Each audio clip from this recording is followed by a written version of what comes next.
So, ayan guys, part 2 tayo. Dito naman tayo sa mga damit-damit. So, ayan. Ayan natin to. Ang ganda din ng mga ano nito, parang pwede pa siyang gamitin. Ayan.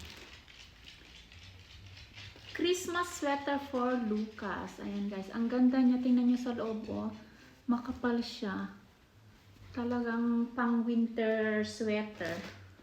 Christmas sweater siya, guys. Ganda. Next, sana lang hindi mapanood ni Sofia ito. Ay. Pero wala tayong magagawa kung mapapanood na. Matutuwa pa yun sa ayan. Ay, ang ganda niya. Ang ganda. Sobra, oh. Actually, guys. Ang ganda. I love it.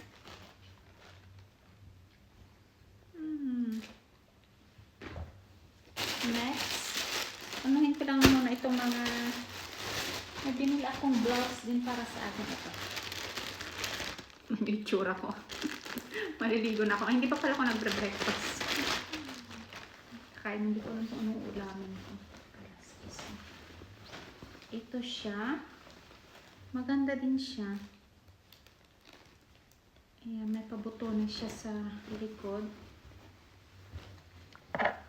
Happy. Ang ganda niya. In fairness. Ang ganda siya. Tapos ano siya, pants. Ay, pwede na itong pang ano ba ito? Special occasion. Ang ganda ng pagka-gold ng mga design niya. Ang hirap mag-vlog ng tahimik. Hindi ako makapag... May meeting kasi si Sir, kaya ayun. Hindi ako makapag-ingay. What's this? Rock, paper, scissors. Kay Sofia ito. Hindi niya ito inano, pero nakita ko nakasale siya, tas maganda naman. Ayan. Parang yung ano ni Max. Ang cute niya, guys. So, pag bumibili ako ng mga damit ni Sofia ay sinesearch ko na lang na 10 years old clothing, 10 years old na mga ganito. Kasi ang daming lumalabas pag inaano mong sa kids ka mismo mag-ano. So, sinesearch ko na lang siya. Para sa kanya din ito. Ewan ko ba kung bakit niya nagustuhan itong Spider-Man na may pa-heart-heart. Ayan. Maganda din siya. Ayan, oh. Makapal din yung tela niya.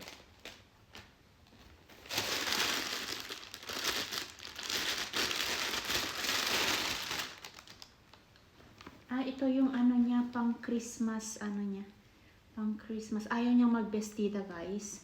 Hindi na siya nagbebestida sa mga, kahit umaattend siya ng mga birthdays, yung pang forma-forma na. Yan, nakalagay dyan, 10 years old. Magpapants din daw siya sa Christmas kaya pinilhan ko siya ng blouse. Ganito yung gusto niya. May nagustuhan siya sa H&M. Kaso lang ang mahal-mahal. So sabi ko, tingin kami ng Temu. Ayan, ito na niya. So tingnan natin kung susuotin ba niya yan sa Christmas. Another one. New York. Ito medyo manipis siya. Parang more on pang spring. Ito. Medyo manipis siya. Pero okay lang naman kapag meron kang ano sa loob. Next. This is for me. Ayan. Another sweater for me. In fairness, ang gaganda nila. Wala na. Sa Temu na talaga bumibili ng mga sweaters ko, guys. Pero why not, diba?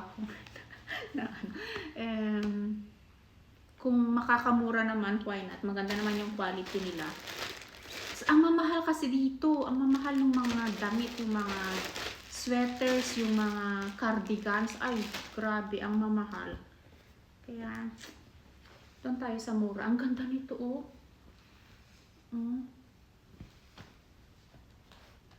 Ay, nagustuhan niya ito. May pa-stars sa likod. So, iaano ko na siya mamaya. Ibabalot ko na siya sa Christmas wrapper para hindi na niya makita. Another one is Ito, cute din ito. Pero pang ano din siya, hindi siya pang winter. Pang spring din siya. Pero ang cute. Ang cute ng design. Plus, hindi pa. May isa pa. Ano ba ito? Ba't ang laki? Akin siguro to. Bakit malaki siya?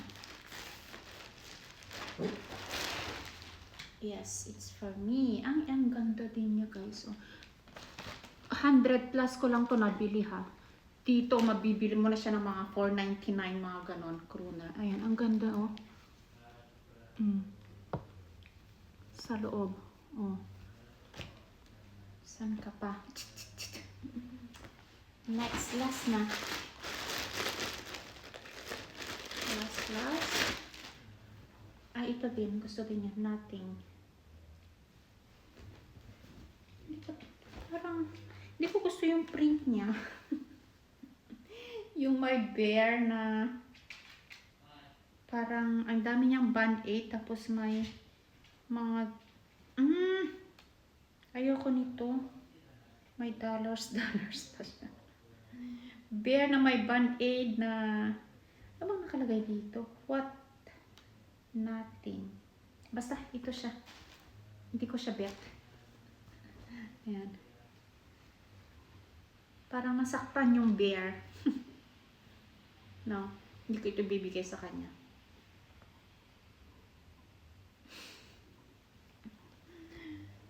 Parang ang pangit ng ayoko nung message nung picture.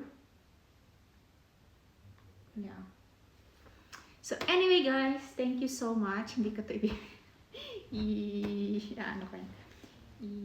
sa-separate ko yan. So thank you at yun nga, may pa-surpresa pa. Kalimutan ko yung mga sing-sing ko nasa banyo. Naglinis kasi ako ng mga banyo. Yes, may pa-surpresa ako. Konting pamasko para sa ating mga masugid na taga-subaybay. Pero yun nga, bunutan tayo. God bless everyone! And happy weekend kasi weekend na naman. Friday na naman, ang bilis-bilis ng araw.